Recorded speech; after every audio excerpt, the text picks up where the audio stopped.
So as some of you know, before I covered the San Francisco Giants, I spent my first 2 years as a beat writer covering the Pittsburgh Pirates in 2022 and 2023. It was my first yeah, we can call it my first real job. I'm not going to count the couple months I worked at Dickey's Barbecue as my first real job. It was my first real adult job. We can say that. That wasn't freelancing. That was a true everyday salaried position. And I spent a lot of time in this ballpark. I don't know how many games I covered, how many hours I covered. But this place holds a lot of meaning, a lot of significance to me, not just because of the ways I grew and evolved as a writer, but because of the relationships that I developed in this place, the memories of this place, the friendships that I developed in this place. And when I was taking the plane ride from New York into Pittsburgh and kind of seeing the familiar settings that I would see during the descent, when I was taking my lift ride into the city, when I got to my hotel, when I walked along the river, and even just running the last couple days as well. I ran across 5 of the million bridges here.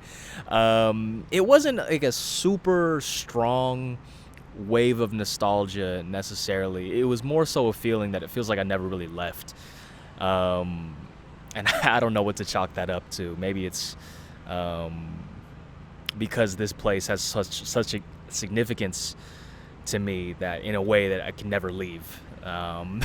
So it's very much a privilege to be back here, to reconnect with a lot of people I developed relationships with over the course of the last couple of years, whether that be players, whether that be executives, employees that I would see on a day-to-day basis. And again, it's hard to understand or completely encapsulate just how much this ballpark, this city, and the people that I met here really means to me. I definitely would not be where I am without the 2 years that I spent here, from packing up my 2007 Toyota Yaris, everything I own, well, not everything, but a majority of what I own, driving across the country by myself, living on my own for the first time, everything that comes with that, being in a new city for the first time, initially having the hesitation of embracing the city, but then in turn embracing the city and everything that it has to offer. So it's been, again, it's hard to completely encapsulate all the feelings of being back in here. And I know a lot of you aren't here for the nostalgia tour. You're here for some analysis of Giants baseball. As the Giants, of course, beat the Pittsburgh Pirates tonight, 8-1. That following a 5-4 loss on Monday night, where Randy Rodriguez blows a save, his first blown save as the Giants' new closer. And we'll touch on that game. I'll touch on that game briefly.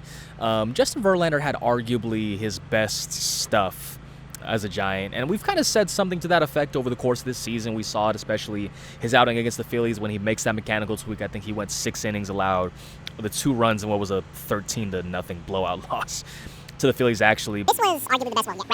Yesterday rather. Yesterday was arguably the best that we've seen Justin Verlander in a Giants uniform, and the sequence that most exemplified that was in the bottom of the 4th inning. The Giants were leading, I want to say 2-1 at that moment. Runners on second, third, 2 outs. I knew the lights were going to turn off at some point. And Joey Bart at the plate with an opportunity to untie that game with one swing of the bat, whether that be a home run, a single, regardless. And Justin Verlander gets ahead in the count 1-2. He yanks the 1-2 fastball, and it registers at 98.3 miles an hour. That's his hardest pitch he's thrown this entire season. He backs that up with a 97.8 miles an hour fastball on the outside corner, his 3rd fastest pitch of the entire season.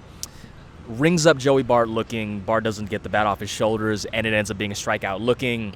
Gets out of that inning, pitches a scoreless 5th, and ends up with 5 innings, 1 run, 1 unearned run, that the unearned run being a result of Elliot Ramos having a misplay in left field in the bottom of the 1st inning. That resulted in a run. 4 strikeouts to 1 walk, so not a ton of strikeouts. But again, just from a stuff perspective, given the fact that, again, at 42 years old, he's touching 98.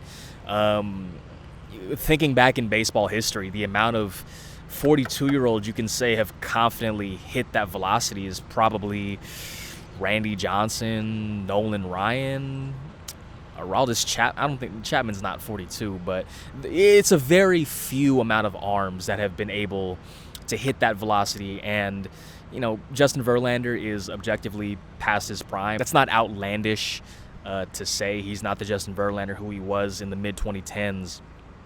But we will see on occasion just what he's capable of doing, even at this stage in his career. And that sequence to Bart in particular was just an encapsulation of what Justin Verlander is still capable of doing at this point in his career. Was not able to get the win, as has been the case in many of his starts this year. The culprit this time around being the bullpen's inability to maintain a lead. As I mentioned, Randy Rodriguez blew his first save, allowing 2 runs in the bottom of the 9th inning. And before that, Jack Sawinski had a 2-run homer off Carson Seymour, I believe, the bottom of the 7th inning. And by my count, I believe that's the 4th time this year that the bullpen has been responsible for Justin Verlander not getting a win. This game counting the Ryan Walker blown save against the Angels, and then I think both of the times that Verlander started against the Chicago teams, that being the White Sox and the Cubs game being the game where they actually scored 9 runs in the top of the 11th inning, and that's when Kyle Harrison made his relief debut that game. So those are the 4 instances that I can think off the top of my head, and that doesn't even include the times that the offense hasn't shown up for him. So it looked like Verlander was on pace for his 2nd win. That doesn't end up being the case. But over these last 3 starts, Verlander has just allowed the 1 earned run over 15 innings. He's gone 5 innings each of his last 3 outings. And strictly from a run prevention standpoint, it's been probably the best we've seen Verlander all year. He has had some stretches. I think there was a stretch where he had 3 consecutive starts where he pitched at least 6 innings, but depending on your perspective, arguably the best Verlander has pitched all year, especially when you're considering the stuff that he's had as well. As far as this game, an 8-1 blowout on Tuesday night at PNC Park, that brings them back to the 500 mark.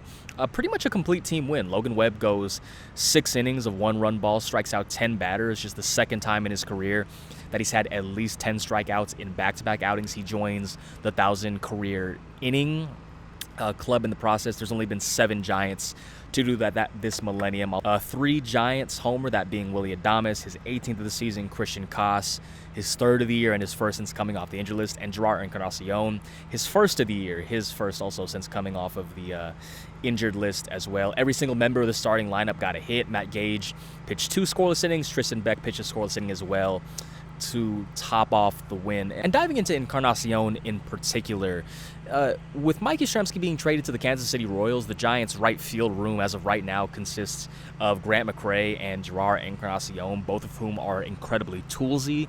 And what I mean by that is we've seen Encarnacion with, as far as the raw power, the raw exit velocities, the barrel percentages, things of that nature, things that you can't necessarily teach. It's things that make Encarnacion such an infatuating player, given that, when you think of the guys who he's sharing company with as far as the average exit velocities, it's guys like Giancarlo Stanton, Shohei Ohtani, Kyle Schwarber, O'Neal Cruz. Again, guys where you can't really teach the power that he has. And then you also have Grant McCray, who also is incredibly toolsy.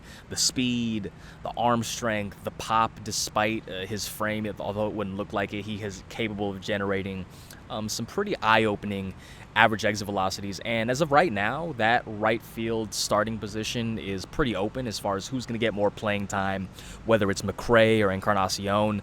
Manager Bob Melvin said prior to yesterday's game that it is going to be performance-based, and we saw with McCray on the Saturday game, the 4 o'clock Saturday game in New York. I think he had the 2 hits, kind of showed off a little bit of the speed there as well. And then today we see with Encarnacion with some of that raw power, goes 415, 107.7 out to dead center field. And it was a night where there was a couple fly balls that were hit to center field that didn't exactly carry. It wasn't a night where the ball was carrying a ton, which might sound a little counterintuitive given that there were the 3 homers, but there were a couple fly balls to center field that kind of died, and Encarnacion, even in these conditions, was able to muscle one out to center field, hit one to the kind of S of the Pirate shrubbery. And so Encarnacion's going to get the start tomorrow, and if he's able to continue producing in the manner that he did today, it's not outlandish to see him get more and more playing time, even if it is against right-handed pitchers. Again, McCray is a very enticing player as well. We saw what he was able to do last year as far as having the 5 homers, the 5 steals, and I think it was 37 games in a limited sample. The big thing with both of them is kind of the hit tool. It's a bit unpolished for both of them. Prey is someone in particular that can add a speed dynamic to this Giants team, and it's something that this Giants team hasn't really had maybe not all season, but for a good chunk of this season. In the month of July, they not only stole 4 bases in total, but only attempted 4 steals total. And McRae is someone that not only has elite speed, but he's someone that's not afraid to use that elite speed. Now, obviously, he's going to need to get on base to be able to exhibit that elite speed, but that's something that we can look forward to as far as a new dynamic that this Giants offense can have with these two in the mix. And one note in particular on McRae, it was during that Saturday game when he grounded into the bases loaded double play, he reached a top speed of 31.3 feet per second, and 30.0 feet per second even is considered elite. So that just gives you an idea of some of the raw speed that Grant McRae has. The Giants go back at it tomorrow at 12:35, a very early start, so that's 9:30 local time, where they'll have an opportunity to win this road trip. They're at the minimum guaranteed to split this road trip. They've got 3 wins, but if they win tomorrow, that will give them 4 of 6 wins on the road trip, a much-needed winning road trip considering they were recently just swept by both the New York Mets and the Pittsburgh Pirates at home right before last Thursday's trade deadline.